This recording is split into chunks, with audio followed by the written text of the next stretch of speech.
Zabezpečenie lesného porastu, kritérium D, dostatočný počet jedincov a spon. Za zabezpečený sa považuje lesný porast, v ktorom je na posudzovanej ploche rovnomerne rozmiestnený dostatočný počet jedincov tak, že sa nevyžaduje ďalšie doplňovanie opakovaným zalesňovaním. Parameter dostatočnosti počtu jedincov na posudzovanej ploche posudzujeme predovšetkým v porovnaní s údajmi minimálnych normatívov spotreby sadeníc v tisícoch kusoch na hektár pri zalesňovaní v príslušnej kategórii lesov a konkrétnom združenom hospodárskom súbore lesných typov podľa Slovenskej technickej normy číslo 482210, ktorá upravuje pestovanie lesov, zakladanie lesa a starostlivosť o kultúry a mladiny. Toto kritérium je zamerané na posúdenie dostatočného obsadenia plochy jedincami umelej, kombinovanej a prirodzenej obnovy v nadväznosti na stanovištnú vhodnosť drevín. Sleduje perspektívu zakladaného lesného porastu odrastať na príslušnom stanovišti tak, aby jeho budúci vývoj smeroval k ďalšiemu vývojovému štádiu lesa, ktorým je mladina alebo húština, s perspektívou úspešného pestovania a plnenia funkcií lesa. Na parametri dostatočného počtu jedincov sa výrazne ukazuje potreba uplatňovania zásady spočívajúcej v komplexnom posudzovaní jednotlivých kritérií na zabezpečený lesný porast. Do počtu jedincov zabezpečeného lesného porastu v aktuálnom spone nemožno započítať jedince, ktoré nevyhovujú niektorému z ďalších kritérií, respektíve nespĺňajú podmienku pôvodu podľa zákona o lesnom reprodukčnom materiáli, nie sú prispôsobené podmienkam stanovišťa alebo nie je predpoklad ich ďalšieho rastu v dôsledku poškodenia.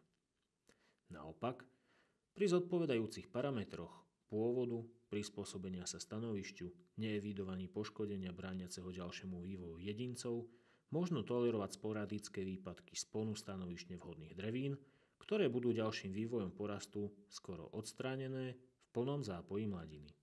Pri optimálnom stave nárastov a kultúr zhodnotených podľa ostatných kritérií na zabezpečený lesný porast je možno analogicky ako v kritériu o prispôsobení sa stanovišťu a odrastaní aj v kritériu dostatočného počtu jedincov názorovo potvrdiť aplikačnú prax, to je tolerovať jednotlivé výpadky jedincov až do rozsahu 20% za predpokladu, že netvoria súvislé plochy. Takéto medzery medzi jedincami, ktoré sú prispôsobené stanovišťu, je problematické vylepšiť tak, aby jestvovala nádej ich spoločného odrastenia spolu s jedincami s vývojovým náskokom. Uvedená tolerancia platí za predpokladu, že ostatné parametre hodnotenia zabezpečeného lesného porastu sú dodržané a že so zreteľom na stanovištné pomery nie je pochýb o perspektívnom vývoji mladého porastu do štádia mladiny. Osobitnú skúsenosť spočívajúcu v poznaní prírodných podmienok posudzovaného stanovišťa si vyžadujú mladé lesné porasty, ktoré sú založené kombinovanou obnovou. V týchto prípadoch na častiach so zakladanými lesnými porastami sú počty jedincov 10 až 1000 násobne vyššie ako počty podľa Slovenskej technickej normy. Prirodzené zmladenie sa často eviduje až po sadbe na holine ako opakované zalesňovanie. V tomto prípade značný nadbytok jedincov a ich prirodzený pôvod dáva predpoklad ich úspešného ďalšieho vývoja aj v prípadoch, ak ešte nedosahujú parametre vzrastu podľa predchádzajúceho kritéria.